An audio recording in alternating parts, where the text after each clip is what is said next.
자, 이상이고요. 오늘 함께 나눌 말씀 보도록 하겠습니다. 에스겔 37장 1절에서 14절까지 말씀입니다. 네, 천천히 합독하도록 하겠습니다. 여호와께서 권능으로 내게 임재하시고 그의 영으로 나를 데리고 가서 골짜기 가운데 두셨는데 거기 뼈가 가득하더라. 나를 그 뼈 사방으로 지나가게 하시기로 본즉 그 골짜기 지면에 뼈가 심이 많고 아주 말랐더라. 그가 내게 이르시되 인자야 이 뼈들이 능히 살 수 있겠느냐 하시기로 내가 대답하되 주 여호와여 주께서 아시나이다. 또 내게 이르시되 너는 이 모든 뼈에게 대언하여 이르기를 너희 마른 뼈들아 여호와의 말씀을 들을지어다. 주 여호와께서 이 뼈들에게 이같이 말씀하시기를 내가 생기를 너희에게 들어가게 하리니 너희가 살아나리라. 너희 위에 힘줄을 두고 살을 입히고 가죽으로 덮고 너희 속에 생기를 넣으리니 너희가 살아나리라. 또 내가 여호와인 줄 너희가 알리라 하셨다 하라. 이에 내가 명령을 따라 대언하니 대언할 때에 소리가 나고 움직이며 이 뼈 저 뼈가 들어맞아 뼈들이 서로 연결되더라. 내가 또 보니 그 뼈에 힘줄이 생기고 살이 오르며 그 위에 가죽이 덮이나 그 속에 생기는 없더라. 또 내게 이르시되 인자야 너는 생기를 향하여 대언하라. 생기에게 대항하여 이르기를 주 여호와께서 이같이 말씀하시기를 생기야 사방에서부터 와서 이 죽음을 당한 자에게 붙어서 살아나게 하라 하셨다 하라. 이에 내가 그 명령대로 대언하였더니 생기가 그들에게 들어가매 그들이 곧 살아나서 일어나 서는데 극히 큰 군대더라. 또 내게 이르시되 인자야 이 뼈들은 이스라엘 온 족속이라. 그들이 이르기를 우리의 뼈들이 말랐고 우리의 소망이 없어졌으니 우리는 다 멸절되었다 하느니라. 그러므로 너는 대언하여 그들에게 이르기를 주 여호와께서 이같이 말씀하시기를 내 백성들아 내가 너희 무덤을 열고 너희로 거기에서 나오게 하고 이스라엘 땅으로 들어가게 하리라. 내 백성들아 내가 너희 무덤을 열고 너희로 거기에서 나오게 한즉 너희는 내가 여호와인 줄을 알리라. 내가 또 내 영을 너희 속에 두어 너희가 살아나게 하고 내가 또 너희를 너희 고국 땅에 두리니 나 여호와가 이 일을 말하고 이룬 줄을 너희가 알리라. 여호와의 말씀이니라. 아멘.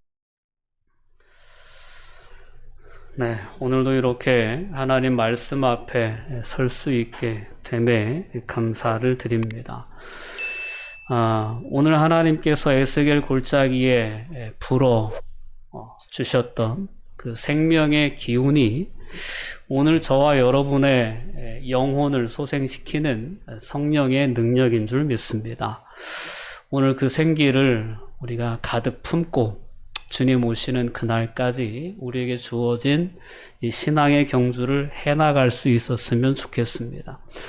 성령의 이끌림을 받는 사람, 성령의 충만함을 우리가 느끼는 그런 삶을 살아가는 사람들에게는 이렇게 하나님께서 허락해 주시는 생명의 기운이 넘쳐나야 될 줄 믿습니다. 그래서 기쁨이 충만하고 또한 삶의 활력이 넘치는 그러한 삶의 주인공들로 서가실 수 있었으면 좋겠습니다.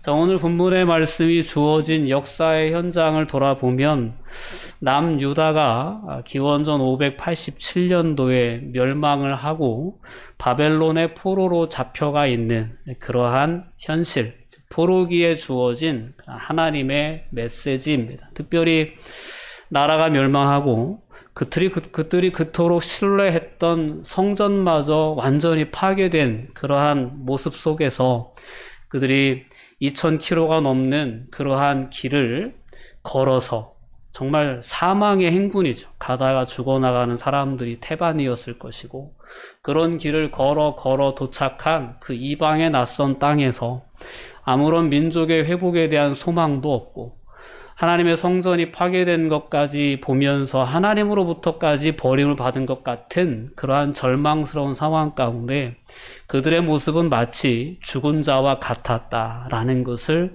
오늘 본문의 이야기를 통해서 보면 우리는 알 수 있습니다. 그러나 하나님께서는 그 시대를 살아가는 동시대의 에스겔이라는 선지자를 부르셔서 에스겔에게 여러 환상을 보여주십니다. 에스겔서에서는 4개의 환상이 등장하는데 오늘의 환상은 그 3번째 환상입니다. 성전의 회복에 대한 환상, 그리고 민족의 회복에 대한 환상을 하나님 에스겔 선지자를 통해서 보게 해주시고 그 환상을 그 절망 가운데 살아가는 이스라엘의 족속들에게 전하게 하셨던 것이 하나님의 계획이었고 뜻이었습니다.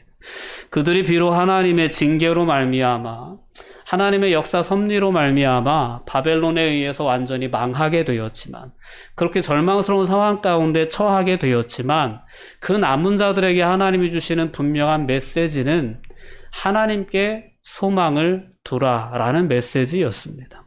오늘 이 본문의 말씀을 함께 살펴보면서 여전히 우리의 삶에 찾아오셔서 우리가 경험하는 절망스러운 삶의 순간들을 살아가는 우리들에게 하나님께서 주시는 그 소망의 메시지를 함께 들을 수 있었으면 좋겠습니다. 우리의 지혜로, 우리의 능력으로, 또한 우리의 노력으로도 해결이 되지 않는 삶의 상황들을 만나면 우리도 역시 절망하곤 합니다. 그 절망감이 너무 깊어 때로는 삶을 포기하는 그러한 순간들도 있지 않나 싶습니다.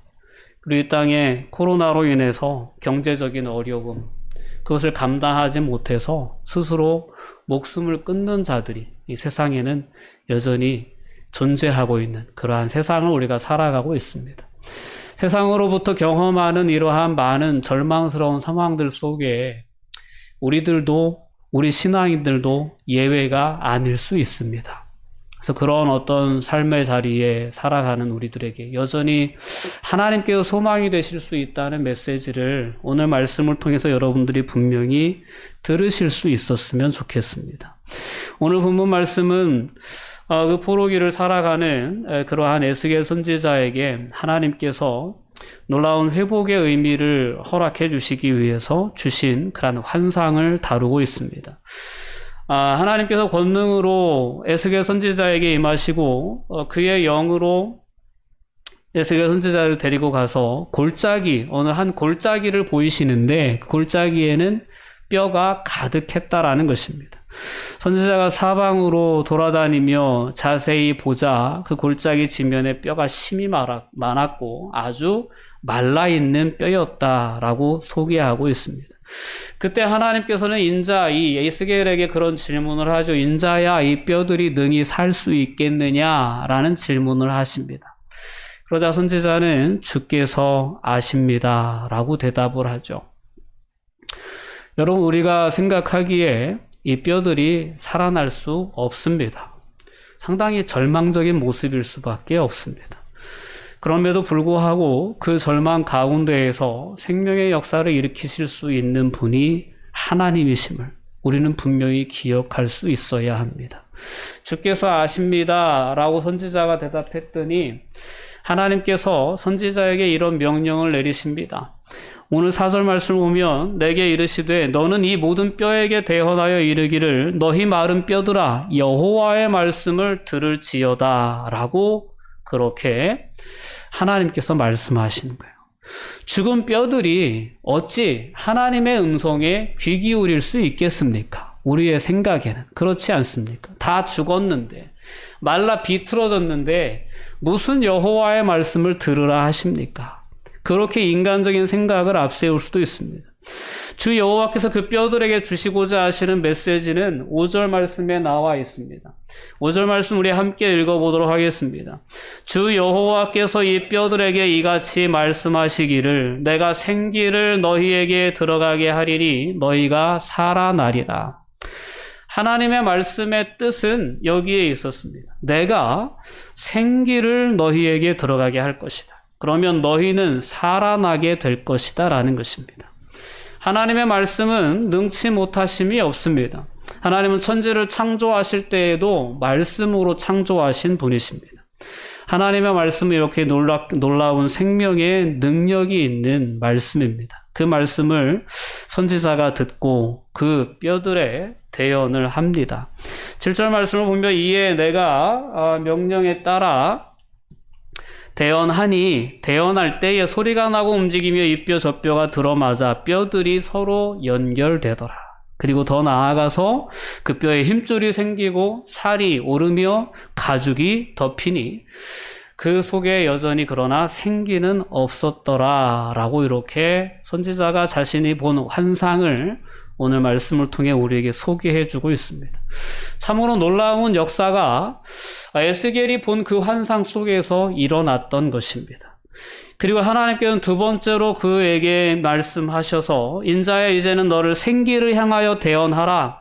생기에 대언하여 이르기를 주 여호와께서 이같이 말씀하시기를 생기야 사방으로부터 와서 이 죽임을 당한 자에게 붙어서 살아나게 하라 라고 하나님께서 말씀하시고 그 선지자가 그 명령대로 대언했더니 생기가 그들에게 들어가서 그들이 다 살아나게 되었다라는 것입니다. 살아나서 일어나 서는데 극히 큰 군대가 되었다라는 것입니다. 여러분, 우리의 정체성은 바로 여기에 있습니다. 우리의 정체성은 하나님의 군대입니다. 이스라엘 백성들을 하나님이 부르신 것은 바로 하나님의 이와 같은 사명을 이루기 위해서 하나님의 이스라엘 백성들을 택하셨고 그들을 부르셔서 세상의 축복의 통로로 세우기를 원하셨습니다. 세상의 종교와 세상의 문화와 세상의 가치관과 맞서 싸워서 하나님의 가치관, 하나님 나라의 그 아름다움을 전하게 하시려고 택하신 민족이 바로 이스라엘 민족이었습니다. 근데 그들이 그 사명을 망각하고 그들이 그 사명과 오히려 거꾸로 세상의 문화와 세상의 종교와 세상의 가치를 따르게 되었을 때 그들은 결국 멸망하여 이와 같이 마치 죽은 자와 같은 에스겔 골짜기에 그 마른 상태로 놓여있는 뼈다귀처럼 아무 소망이 없는 존재로 전락하게 되었던 것입니다.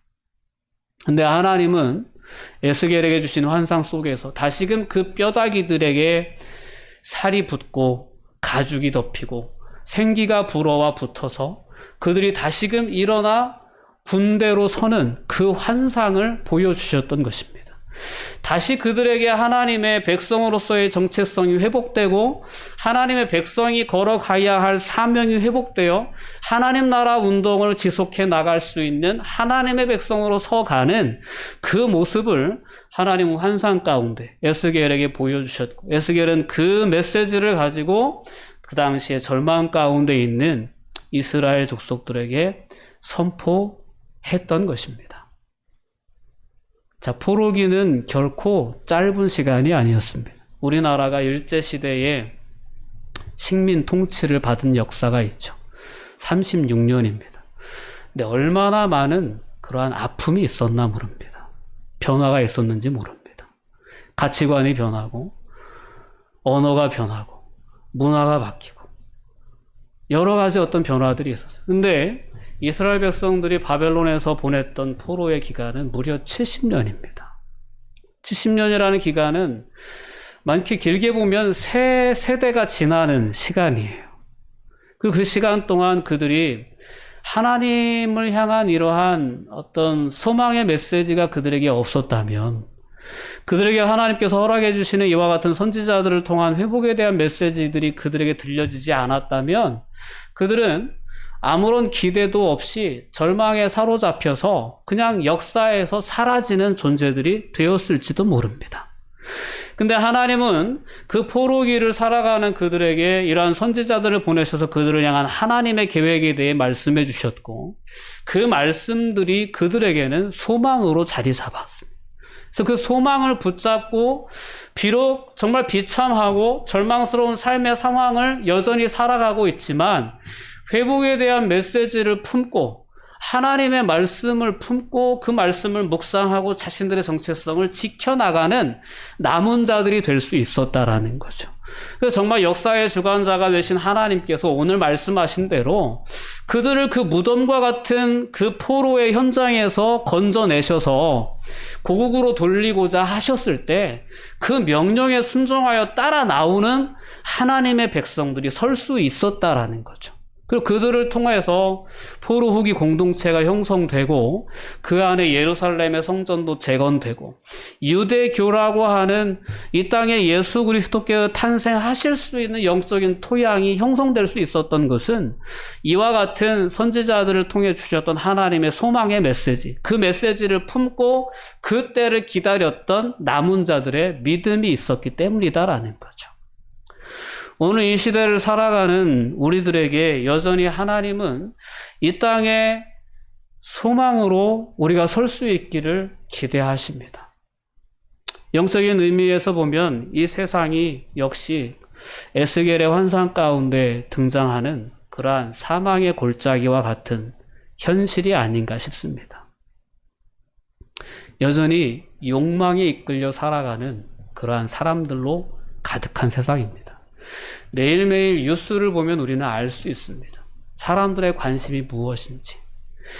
부동산 때문에 많은 사람들이 열받아 해요. 그런 그들만의 정보를 가지고 그들만의 부를 축적한 것이 너무 배가 아픈 거예요. 사람들이 기분 나쁜 걸 보면 내가 하지 못해서 기분 나쁜 것도 없지 않아 있습니다. 솔직히 그렇습니다. 많은 사람들이 관심을 두고 있는 것이 그렇습니다. 재산에 대한 어떤 성취, 이것이 많은 사람들이 바라는 바고요.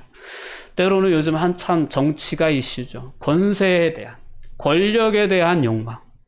이 세상의 흐름을 보면, 이 세상 많은 사람들이 걸어가는 넓은 길의 가치를 보면 그렇습니다. 물질에 대한 가치, 이 세상에서의 명예와 권력에 대한 가치에 완전 갈급해하면서 멸망의 길을 걸어가는 사망의 골짜기라고 해도 과언이 아닌 곳이 바로 이 세상입니다.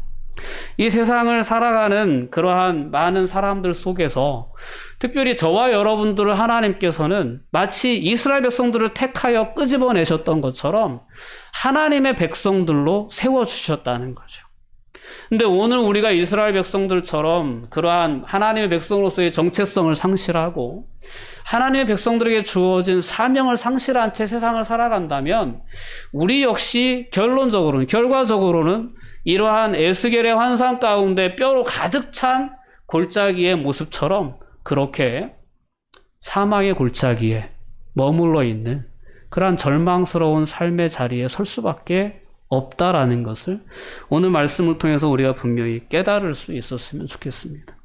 오늘도 마찬가지로 하나님의 백성들이 하나님의 말씀의 능력과 하나님의 영의 새롭게 하심을 매일의 삶 가운데도 경험하지 않고 살아간다면 그들의 모습 역시 오래된 마른 뼈들과 같은 그러한 존재로 전락할 수밖에 없다라는 것입니다. 하나님의 성령이 내게 있다고 고백하는데 하나님이 우리에게 허락해 주신 생명의 기운이 내게 있다고 고백하면서도 여전히 삶에는 하나님이 주시는 기쁨도 없고 평안도 없고 하나님의 은혜에 대한 감사와 감격도 없는 그런 메말라버린 삶을 살아가고 있다면 우리는 다시금 돌아볼 필요가 있다라는 거죠. 오늘 에스겔의 환상 속에 나와 있는 그 마른 뼈들과 같은 모습으로 내가 이 세상의 문화와 이 세상의 가치에 동화되어 함께 그 넓은 길로 걸어가고 있지는 않은가라는 돌아봄이 우리 안에 분명히 필요하다는 거죠. 하나님이 우리를 이끌어 가시고자 하시는 길은 생명의 길입니다. 멸망으로 인도하는 문은 크고 넓다고 했어요. 그러나 우리를 향한 부르심은 좁은 문, 좁은 길을 가는 길입니다. 오늘 저와 여러분에게 하나님께서 기대하시는 그 신앙의 길은 결코 쉬운 길이 아닙니다. 어려운 길일 거예요. 근데 그 길로 우리를 부르신 하나님의 분명한 목적과 계획이 있다는 사실을 분명히 기억해야 합니다. 그런 의미에서 신앙의 길은 끊임없이 세상의 가치에 저항하는 길이 신앙의 길입니다. 그 끊임없이 반대편으로 보면 하나님의 뜻을 수용하고 하나님의 뜻을 긍정하는 길이 바로 신앙의 길입니다. 세상을 살아가면서 세상의 가치로 인해서 우리가 절망하고 실망할 때가 상당히 많습니다. 내가 노력한 만큼의 대가가 주어지지 않을 때, 내가 시도한 어떤 그러한 시도가 실패해서 경제적인 손실을 맞을 때, 우리는 세상으로부터 절망을 느낄 때가 있지 않나 싶습니다. 그런 순간에 하나님께서 주시는 이러한 소망의 메시지가 우리의 귓전에 들려올 수 있다면 그것이 은혜다라는 말씀을 드리고 싶습니다. 오늘 우리가 이스라엘 백성들이 실패한 것처럼 이 세상을 하나님의 백성으로 부름받았는데, 성령의 사람으로 부름받았는데 여전히 육신과 마음의 소원을 따라 살다가 본질상 진노의 자녀가 되는 삶을 살아가고 있다면 우리는 결국은 절망에 빠질 수밖에 없다라는 사실을 오늘 말씀을 통해 분명히 기억해야 합니다. 우리는 세상 속에서 그러한 절망에 사로잡혀 있는 삶의 순간을 걷고 있을지도 모릅니다. 그러나 그 순간에도 우리를 찾아오시는 이와 같은 하나님의 선하신 개입하심이 있다는 것을 오늘 말씀을 통해 분명히 깨닫기를 바랍니다. 그리고 오늘 이 시간이 그런 하나님의 개입의 순간이라는 사실도 느끼실 수 있었으면 좋겠습니다. 나를 붙잡아 세우시는 하나님의 음성으로 오늘 말씀이 분명히 들려질 수 있었으면 좋겠습니다. 오늘 나 자신의 존재가 아무리 무능해 보여도 내가 처한 지금 삶의 현실이 나의 잘못된 판단과 나의 잘못된 삶의 가치관으로 인해서 절망스러운 상황 가운데 있다고 할지라도 나를 향한 창조주 하나님의 그 마음, 그 계획, 그 사랑은 여전히 변함이 없다라는 사실을 우리가 다시 한번 오늘 말씀을 통해 분명히 깨달을 수 있어야 합니다. 여전히 하나님은 그들을 향해서 내 백성이라 부르십니다. 내 백성이다. 오늘 11절, 12절 이하의 말씀을 통해서 보면 이 말씀에 대한 의미를 선지자에게 해석해주는 그러한 본문이 나와 있는데요. 인자야 이 뼈들은 이스라엘 온 족속이라. 그들이 스스로 이르기를 우리의 뼈들이 말랐고 우리의 소망이 없어졌으니 우리는 다 멸절되었다 한다. 그런데 그렇지 않다라는 거죠. 12절 말씀으로 넘어가 보면 우리 함께 읽어봅니다. 그러므로 너는 대언하여 그들에게 이르기를 주 여호와께서 이같이 말씀하시기를 내 백성들아 내가 너희 무덤을 열고 너희로 거기에서 나오게 하고 이스라엘 땅으로 들어가게 하리라 라고 말씀합니다.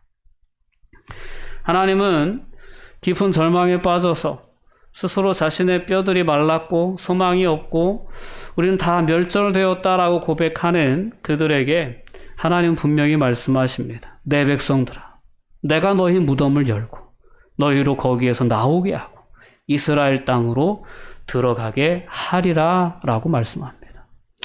우리가 아무리 이 세상을 살아가면서 신앙적으로 실패할 수 있고 때로는 세상적으로 망하고 세상적으로 절망하는 순간에 있을 수도 있어요. 그러나 그 어떤 상황 가운데 있다 하더라도 하나님은 우리에게 이와 같이 말씀해 주시는 줄 믿습니다. 내 백성들아, 내 사랑하는 자야, 일어나라.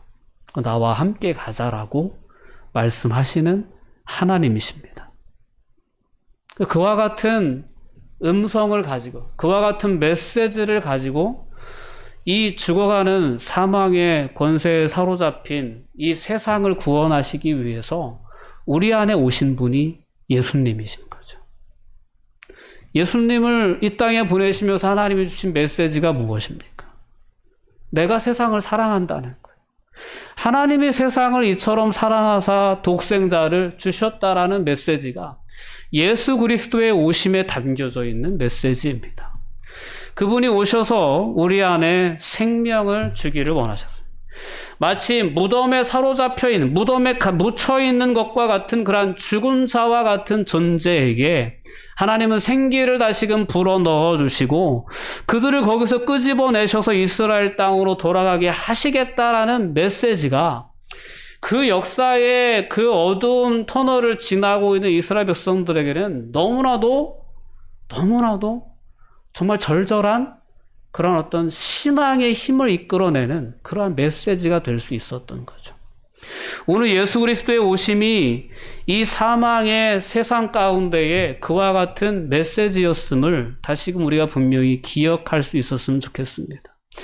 내가 그 이름을 믿고 의지하여 하나님의 자녀가 되었습니다. 저와 여러분이 그 이름을 의지하여 하나님의 자녀가 된 것입니다. 거기에서 끝이 아니라는 사실을 다시금 분명히 기억할 수 있어야 합니다. 우리가 에베소서 2장의 말씀을 보면 수요 예배 때 나눴던 본문인데요. 하나님의 어떤 계획하심, 하나님의 뜻이 분명히 우리에게 계시되어져 있습니다. 에베소 2장 1절 2절 말씀을 보면 그는 허물과 죄로 죽었던 너희를 살리셨도다. 그때 너희는 그 가운데에서 행하여 이 세상의 풍조를 따르고 공중의 권세 잡은 자를 따랐으니 곧 지금 불순종의 아들들 가운데 역사하는 영이라. 허물과 죄로 죽었던 너희를, 즉 우리를 하나님의 그 풍성하신 은혜로 예수 그리스도를 보내주셔서 우리를 살리셨다라는 거죠. 살려주셨다는 겁니다. 계속되는 3절 말씀을 보면 전에는 우리도 다 그 가운데서 우리의 육체의 욕심을 따라 지내며 육체와 마음에 원하는 것을 하여 본질상 다른 이들과 같이 진노의 자녀였다라고 바울 사도는 고백합니다. 우리가 이런 삶을 살아가고 있을 때 예수님이 우리 안에 오셨어요. 허물과 죄로 죽었던 존재. 즉 오늘 에스겔 골짜기에 마른 뼈와 같은 그 마른 뼈는 이스라엘 온 족속이라 말씀하지 않으십니까? 스스로 우린 끝났다. 우린 다 멸절되었다라고 그렇게 절망 가운데 사로잡혀 있는 자들에게 하나님 주신 메시지 아닙니까? 근데 오늘 에베소서의 말씀을 보면 예수 그리스도가 오시기 전에 우리의 모습이 그랬다는 거예요.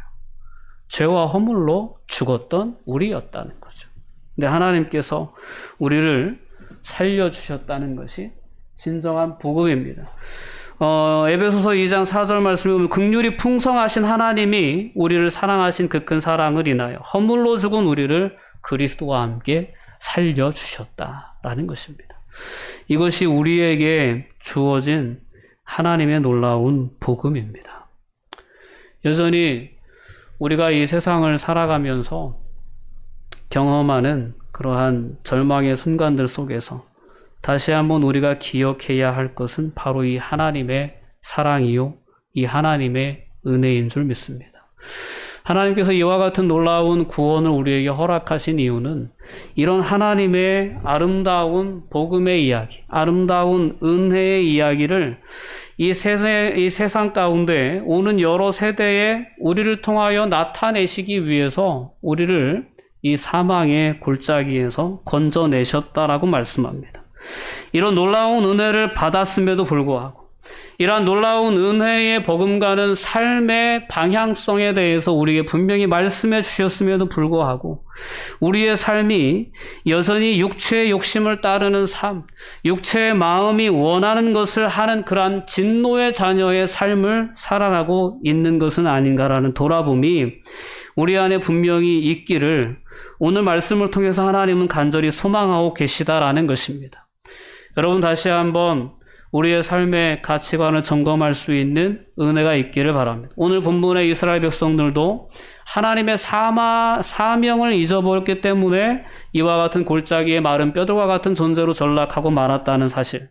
또한 이 시대를 살아가는 우리에게도 여전히 하나님의 사명이 주어져 있는데 그 사명을 우리가 외면하고 세상을 살아가다 보면 아무리 내가 하나님의 백성이다, 내가 그리스도인이다, 내게 성령님이 함께 하신다라는 고백을 가지고 살아도 우리의 삶 가운데 그런 생명의 기운이 경험되지 않는 절망스러운 메마른 감정을 가지고 살아가는 존재로 전락할 수밖에 없다라는 것입니다.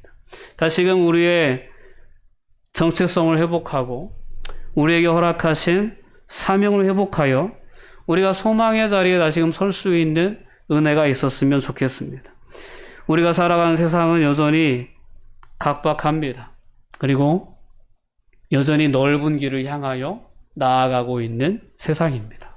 멸망으로 나아가고 있는 그 세상 가운데에서 우리를 구별하여 내셨는데 우리가 그 신앙의 길을 저버리고 다시 그 넓은 길을 향하여 다른 길 치고 있다면 하나님께서 예수 그리스도 안에서 이루고자 하셨던 그 놀라운 구원의 계획을 우리는 거꾸로 부인하는 꼴이 될 수밖에 없다라는 것을 우리는 분명히 오늘 말씀을 통하여 깨닫고 다시금 우리의 삶을 돌이킬 수 있는 그런 은혜의 결단이 우리 안에 있었으면 좋겠습니다. 끊임없이 세상의 가치에 저항하고 세상이 주는 절망감에 저항하고 세상이 주는 두려움에 저항하며 끊임없이 우리와 함께 하시는 하나님을 향하여 우리의 마음을 열고 그 하나님의 뜻을 수용하고 그 하나님의 계획을 받아들이는 그러한 신앙의 경주를 우리는 결코 포기하지 않고 해 나가야 될 줄 믿습니다. 우리 하나님은 이 사망의 골짜기와 같은 이 세상 가운데서 우리와 함께 하십니다. 다윗이 경험했던 것처럼 사망의 음침한 골짜기를 다닐지라도 해를 두려워하지 않을 것은 주께서 나와 함께 하심이라 주의 지팡이와 막대기가 나를 안위하시나이다. 라는 그런 고백을 하면서 우리에게 허락되어진 이 신앙의 길 위에 우리는 서가야 될 줄 믿습니다. 두려워하지 말라. 내가 너와 함께 함이라. 놀라지 말라. 나는 내 하나님이 됨이라. 내가 너를 굳세게 하리라. 참으로 너를 도와주리라. 참으로 나의 의로운 오른손으로 너를 붙들리라 라고 말씀해 주시면서 우리에게 하나님을 향한 소망의 끈을 품고 하나님의 약속의 말씀에 기대어 삶을 살아가라고 말씀하시는 그 하나님의 음성에 다시금 귀 기울일 수 있는 은혜가 있었으면 좋겠습니다. 절망에 사로잡혀 살면 멸망으로밖에 나아갈 수밖에 없습니다. 그러나 절망스러운 상황 가운데서도 하나님을 바라보고 하나님의 소망의 메시지에 우리가 기대를 걸고 살아가면 우리는 하나님의 역사를 이어갈 수 있는 남은 자로서 쓰임받을 수 있다는 사실을 분명히 기억해야 합니다. 오늘 하나님의 성령의 바람은 이 세상을 향하여 계속 불어오고 있습니다. 오늘 우리의 마음을 뜨겁게 하기 위해서, 오늘 우리의 마음에 하나님의 마음을 품게 하기 위해서 계속해서 하나님의 성령의 바람은 이 시대를 향해 불어오고 있다는 사실을 기억해야 합니다. 그 생기를 받아 다시금 하나님의 군대로 서게 되는 역사가 저와 여러분의 삶 가운데 있기를 바랍니다. 그 생기를 받아 다시금 우리의 삶의 기쁨과 평안이 회복되고 또한 선한 영향력으로 세상 가운데 서게 되는 역사가 저와 여러분 가운데 일어설 수 있기를 바랍니다. 예수님은 분명히 약속해 주셨습니다. 내가 아버지께 구하겠으니 그가 또 다른 보혜사를 너희에게 주실 것이다. 그래서 영원토록 너희와 함께 있게 해주실 것이다. 그는 진리의 영이다.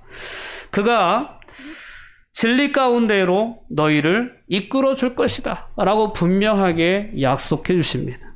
오늘 그 생기를 품고 그 생기의 영향력 아래 기뻐하며 즐거워하며 그 성령의 이끄심을 따라 진리 가운데 서게 하시는 그 하나님의 역사에 순응하여 살아가는 그러한 자들로 저와 여러분들을 하나님은 부르셨다라는 것입니다. 오늘 그 길을 회복하고 다시금 그 길 위에 서서 하나님이 주시는 기쁨과 평안함 가운데 살아갈 수 있었으면 좋겠습니다. 세상에 주는 절망감, 좌절감 이러한 것들은 결국 우리를 사망에 이르게 하지만 하나님이 주시는 이 소망의 메시지는 우리를 생명으로 이끕니다. 하나님이 허락해 주시는 이 소망의 메시지, 말씀과 하나님이 허락해 주시는 이 생명의 기운, 성령의 능력으로만 우리는 하나님의 백성으로서의 삶을, 하나님의 군대로서의 삶을 이 삶 가운데서 감당할 수 있는 것입니다. 그것을 상실한 채 넓은 길을 향하여 가고 있었던 우리의 삶의 모습이었다면 돌아서라는 메시지를 오늘 말씀을 통해서 분명히 붙잡으실 수 있었으면 좋겠습니다. 성령의 기운을 즐거워할, 성령의 임재를 즐거워하는 사람은 그 삶이 하나님과 온전히 동행하는 삶이 되는 것입니다. 그러면 그러한 삶은 이 세상에 흔적을 남기지 않는, 정말 무덤을 남기지 않는 그런 놀라운 삶이 될 수 있다는 사실을 우리가 오늘 말씀을 통해서 분명히 깨달을 수 있었으면 좋겠습니다. 그래서 우리가 신앙인으로 살아간다는 것이 무엇인지 끊임없이 세상을 향하여는 저항할 수 있고 하나님을 향하여는 정말 우리가 수긍하고 받아들이고 인정하는 그러한 삶을 우리에게 허락하셨다라는 것을 기억하고 그러한 삶을 살아감으로 말미암아서 세상에 소망이 될 수 있는 그리스도인이 되었으면 좋겠습니다. 하나님이 우리의 소망이신 것처럼 세상의 유일한 소망도 역시 예수님이시거든요. 그 예수님을 우리가 분명히 모시고 또한 우리가 분명히 그 예수님을 따라 예수님과 함께 동행하는 삶을 살아감으로 말미암아서 세상의 소망으로 또한 예수님을 증거할 수 있는 그런 은혜로까지 이어질 수 있기를 바랍니다. 네, 기도하시겠습니다. 사랑과 은혜가 충만하신 아버지 하나님, 감사와 영광을 돌려드립니다. 하나님, 오늘도 말씀을 통해서 하나님을 알지 못하는 우리의 현실이, 하나님의 말씀에 순종하지 못하는 우리의 현실이 어떤 모습인가를 보게 해주시니 진심으로 감사드립니다. 하나님, 오늘 세상에 정말 욕망을 따라 살다가 절망 가운데 사로잡혀 있는 그러한 인생들에게 하나님께서 주셨던 이 놀라운 회복의 메시지가 얼마나 큰 소망의 메시지였는지, 위로의 메시지였는지를 기억할 수 있게 해주시고, 오늘 이 본문의 말씀을 통해서 우리에게 다가오시는 그 하나님, 그 하나님의 말씀을 마음에 담고 이 세상을 살아갈 수 있는 그러한 그리스도인들이 다 될 수 있도록 하나님 축복하여 주시옵소서. 감사드리며 예수님의 이름으로 기도하옵나이다. 아멘.